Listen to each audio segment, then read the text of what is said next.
Hello, welcome to Regime Technologies. I'm Venkat. This is part 25 of SQL Server. In this session, we'll learn about DateTime data types, DateTime functions, and understand the terms UTC time and time zone offset. In SQL Server, there are several data types as far as DateTime is concerned. Time, date, small date time, etc. Now, depending on the requirement of the application, we choose the appropriate DateTime data type. For example, if I want to store only the date of birth of a person, then it's enough if I choose the date data type.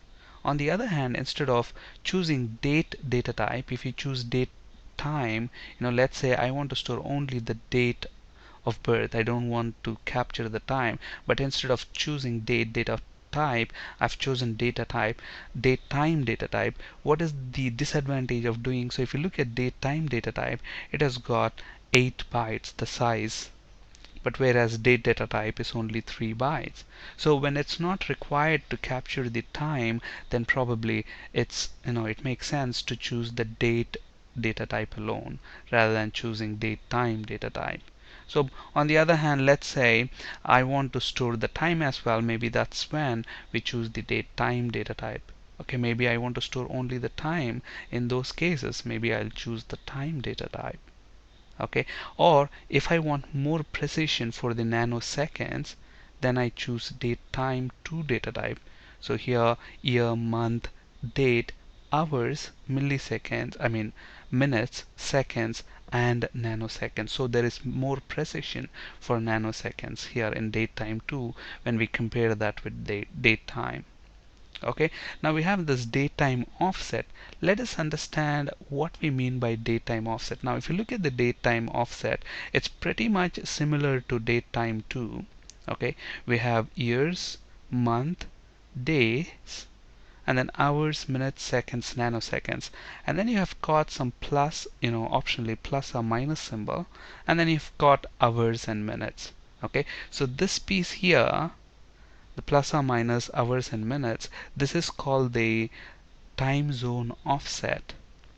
And this time, when you use date time offset data type, this time is usually in UTC time. Okay, this falls in UTC time zone. Now let us understand what exactly do we mean by UTC time and the time zone offset. Okay, so UTC basically stands for Coordinated Universal Time. Now here is another confusion. UTC, but if you look at Coordinated Universal Time, it is CUT. So how is this an expanded form of this abbreviation? Now there are some political reasons behind why they have actually abbreviated it like this, but actually this stands for Coordinated Universal Time. Now we'll understand the concepts behind what do we mean by coordinated universal time and the time zone offset, rather than worrying about the political reasons behind abbreviating it like that. So UTC stands for Coordinated Universal Time. So basically this UTC is the is the central time based on which the world regulates clocks and time. Okay, now UTC, and there is another time zone called GMT, Greenwich Mean Time. Okay, they're actually synonymous with each other for all common purposes, but however there are very slight differences, but most of the time GMT and UTC are synonymous for all common purposes. Okay, so what do we mean by this UTC? Okay, to understand this practically, all of us have worked with the clock in Windows operating system. So if I open the clock in Windows operating system, let's say I want to change the date and time settings. I click that, and when we go to change time zone, so if you look at this time zone here, and if I drop this list down, you look at this, these are all the time zones, if not all, most of the time zones in the world. Okay, now if you look at this, there is something called UTC here, which is nothing but Coordinated Universal Time. Okay, and then if you look some of these here, so UTC plus 2 hours, UTC plus 3 hours. Okay, so this UTC is the coordinated universal time, the central, I can say, the world standard time, based on which other clocks and times in different time zones are calculated. Okay, so if in UTC the time is 12 o'clock at the minute, then if we want to calculate what is the time in Germany, which is Berlin, so if it is 12 o'clock in UTC, coordinated universal time, in Germany it's 12 hours, 12 in the noon plus 1, which means 13 hours, 1 o'clock in the afternoon in Germany. Okay, on the other hand, if we want to find out what's the time in New Delhi, so New Delhi is around 5.5 hours from UTC, which is India. So the time in, in UTC time zone, if it's 12 o'clock, then it's 5:30 in the evening in India. Okay, so all the other time zones are based on UTC. So that plus or minus hours. So if you have to look at the countries on the negative side, on the minus side, UTC minus something. Look at this.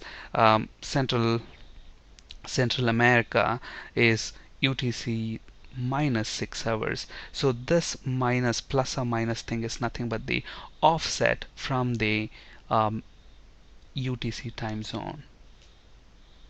Okay, now I'm right now in London, so if you look at the time right now in London, it is 22:18. Now let me try to switch my time zone to UTC and see what happens. So when I select UTC, coordinated universal time, look at this. Current date and time on my machine is 22:18, which is 10 o'clock in the night.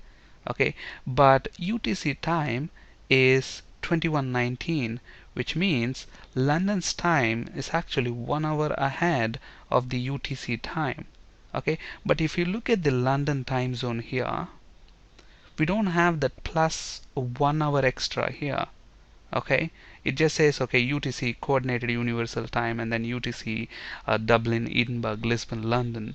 Okay, but then if you look at the time that I have selected, there is 1 hour difference. Okay, there was 1 hour difference because, so if I select London, let's cancel that, let's go back, change date and time, change time zone. Look at this, it's 22:19.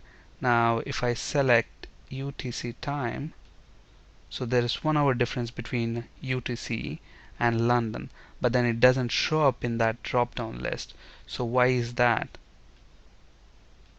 That's because there is another concept called daylight savings.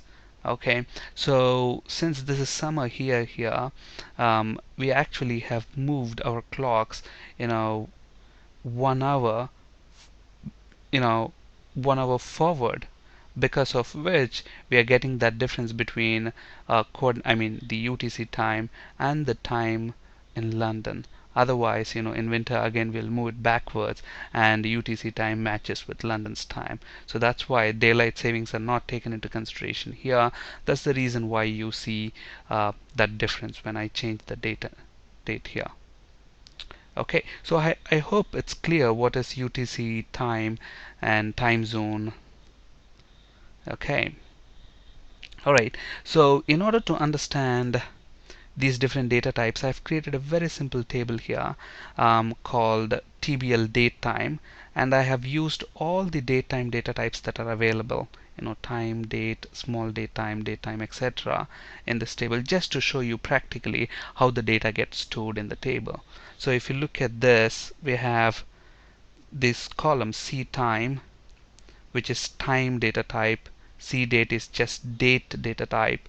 Small date time is small date time. I have included C underscore just to give it a C underscore indicates column in that table. It's about that. So when I select all the rows from this table, we don't have any data in those columns. Okay, let's try and insert some data into these columns. Okay, now look at this. In order to get a system date and time, the current date and time in SQL Server, I can use a function called getDate. We have spoken about many string functions. For example, substring, lower, upper. Just like all these functions, to work with datetime data types, we have datetime functions, and one of the very common functions that we use is getDate, which will basically give us the current system date and time. So when I execute that, I get the current system date and time. Now I'm using this function instead of typing in the values for time, date, small date, time, for all these columns. I am actually using this method. Okay, so it's going to return, if you look at this, select get date, it's going to return the current system date and time. Okay, year, month, days, hour, minutes, seconds, and milliseconds, I mean nanoseconds rather. Okay, so now when I try to execute this query, so one row affected, which means one row got inserted into this table called TBL datetime. So if I select this, look at this, time is only storing the time, hours, minutes, seconds, and the nanoseconds. So which is nothing but our time data type, hours, minutes, seconds, and nanoseconds. And along the same lines, if you look at datetime offset, so it's storing year, month, days, hours, minutes, seconds, nanoseconds, and the time zone offset. Now since getDate, if you see the time zone offset difference, it's only 00 here. That's because when I say getDate, it doesn't give any value for time zone offset. So that's why you see the time zone offset difference as plus 00. On the other hand, if you want to update that, you can update with any time zone offset. But if you want to store the time zone offset in datetime2 data type or datetime data type, it's not practically possible. It doesn't allow you to do that. Okay, so let's quickly update it with some offset. So I want to say the offset is maybe plus 1 hour for this time. I've just written the update query beforehand, in order to save time in typing. So when I press F5, you should see we got an offset there. It's 10 hours. Okay. All right, cool. Okay, so these are some of the functions that we can use in SQL Server to get the current system date and time. In SQL Server, we have just seen how to use getDate function to return the current system date and time. Okay, on my computer I have SQL Server installed. So on the computer where you have SQL Server installed, if you want to get the time and date from that machine, then you can use select getDate. Okay, let's say if I am connected to SQL Server using a SQL Server Management Studio from a different computer, and when I connect to that SQL Server from SQL Server Management Studio installed on that client computer, and when I execute select get date, I get the date and time of where you have the SQL Server installed rather than on your computer from which you have connected to SQL Server. Okay, so apart from getDate, you can also use various other functions like current timestamp, system date time offset, get UTC date, and sys UTC date time. So if you look at these functions, they return the current date and time in different formats. Okay, so for example, we have just spoken about what is UTC time and the time zone offset. So if you want, maybe the time zone offset as well, you can use system sys datetime offset. That will give you the time in UTC, I mean date time in UTC, and then the offset, the difference. Okay, so if you look at sys datetime offset, so I've got the time in UTC and 1 hour is the difference. Now right now in London the time is 22:26, okay, which is 1 hour ahead of the UTC time. Okay, so along the same lines you have these other functions. So depending on your requirement, how you want to retrieve the date and time, you choose that function. So, and out of these functions, getDate is very commonly used. If you look at current timestamp and getDate, they're written exactly the same date and time format. The only difference between them is current timestamp is an ANSI SQL equivalent to getDate. Okay, whereas sysDateTime gives us more fractional seconds precision. Okay, sys date time offset, which we have just seen, you have more fractional seconds precision plus the time zone offset. And if you want the UTC date and time, you use get UTC date time, and along the same lines sys UTC date time, okay, which has more fractional seconds precision along with UTC date time. On this slide, you can find resources for ASP.NET and C# interview questions. That's it for today. Thank you for listening. Have a great day.